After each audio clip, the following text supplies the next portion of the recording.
정보는 곧 돈입니다. 한 줄의 정보가 억만금을 벌어다 줄 수도 있고 잃게 할 수도 있습니다. 오늘 본 의원은 오스로 도로 확장 사업 추진 과정에서 시민에게 정확한 정보를 제대로 제공하지 않아 발생한 피해에 대한 대책 마련을 촉구하고자 합니다. 어떤 사업이든 정부는 그 추진 과정에서 시민들이 반드시 알아야 할 정보들을 성실하게 제공해야 합니다. 시민 알 권리는 곧 경제적 손익으로 직결되기 때문입니다. 주민수건 사업으로 2018년 5월에 시작된 어수로 도로 확장 사업은 2022년 완공을 목표로 지역 주민들의 기대 속에 공정률 41%, 보상률 92%를 보이며 순조롭게 진행되고 있는 듯 했습니다. 그러나 최근 토지 수용과 보상 과정에서 시의 정보 제공이 소홀한 탓에 시민 피해가 발생한 것으로 드러났습니다. 지방세 특례 제한법 제73조에 따르면 소유 부동산이 매수, 수용 또는 철거된 자가 계약일 또는 사업 인정 고시일 이후에 대취득할 부동산 등 관한 계약을 체결하거나 건축허가를 받고 그 보상금을 마지막으로 받은 날부터 1년 이내에 종전 부동산을 대체할 부동산을 취득하였을 때는 그 취득세를 면제하게 되어 있습니다. 그런데 시에서는 이러한 법령상 세금 면제 혜택을 해당 주민들에게 알리지 않았습니다.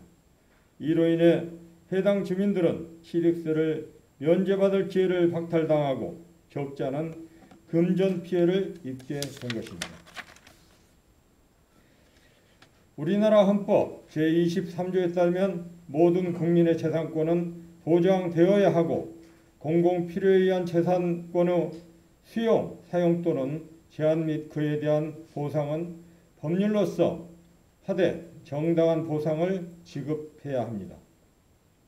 법률에 따라 수용된 토지와 건물에 대한 보상이 이루어졌다고 해서 정당한 보상을 위한 과정이 끝난 것은 아닙니다.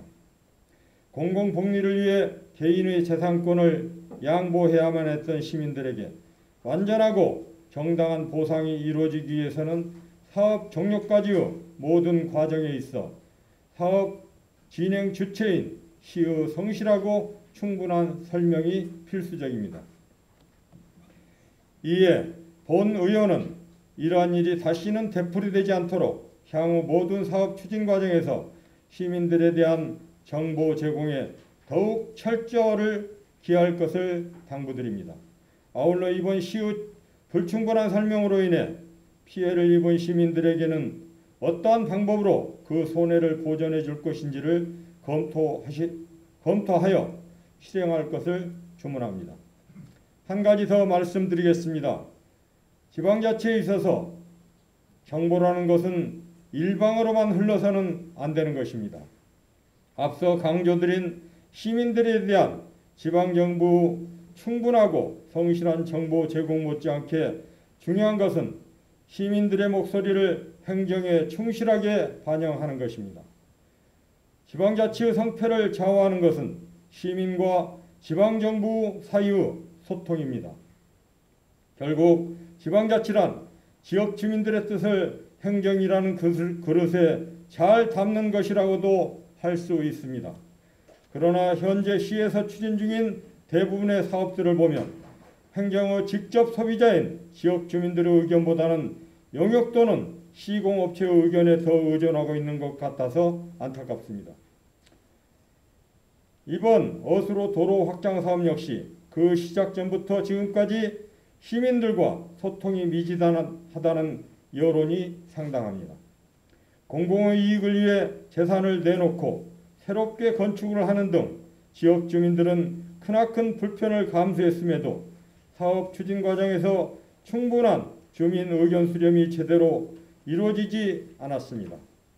게다가 앞서 지적한 바와처럼 수용과 보상 과정에서 당연히 누려야 할 권리에 대한 설명도 충분히 받지 못한 것입니다. 급히 먹은 밥은 취하기 마련입니다. 효율성만을 추구하며 빨리빨리 사업을 완료하는 것보다는 더 중요한 것은 준공이 조금 늦더라도 현장의 주민 목소리를 경청하고 사업에 반영하는 것입니다. 이것이 바로 소통 행정입니다. 소통을 통해 비로소 시민들은 공정한 법 집행에 수긍하며 행복을 보장받게 되는 것입니다. 끝으로 코로나19 확산 방지를 위해 연일 고생이 많으신 시장님과 600여 공직자 여러분, 노고에 진심으로 감사를 드립니다. 이만 5분 자유 발언을 마치겠습니다.